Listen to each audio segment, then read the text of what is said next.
Welcome to Kenton Teaches. Enjoy the video. You start by confirming your iPhone 16 model and iOS version so you know which settings apply. Once done, back up to iCloud or Finder.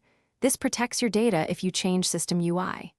Make sure the phone is at least 50% charged and on Wi-Fi, then open Settings and head to Face ID and Passcode.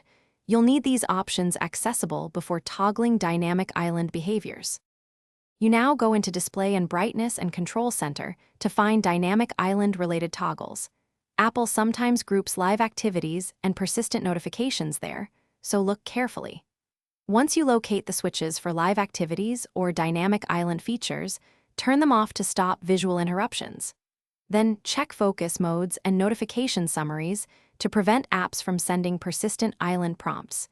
This reduces reactivation. If an app still uses the space, disable its background activity in Settings right arrow General, right arrow Background App Refresh. You finish by restarting the iPhone to ensure the UI changes apply cleanly. A reboot resolves many residual behaviors. If Dynamic Island returns, reset only settings via Settings right arrow General, right arrow Transfer, or reset right arrow Reset all settings.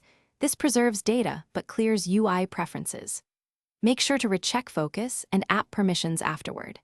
If problems persist after a reset, contact Apple support or visit an Apple store. They can inspect system-level issues and confirm whether a software update or service is needed. Thanks for watching. Please subscribe if this video was helpful.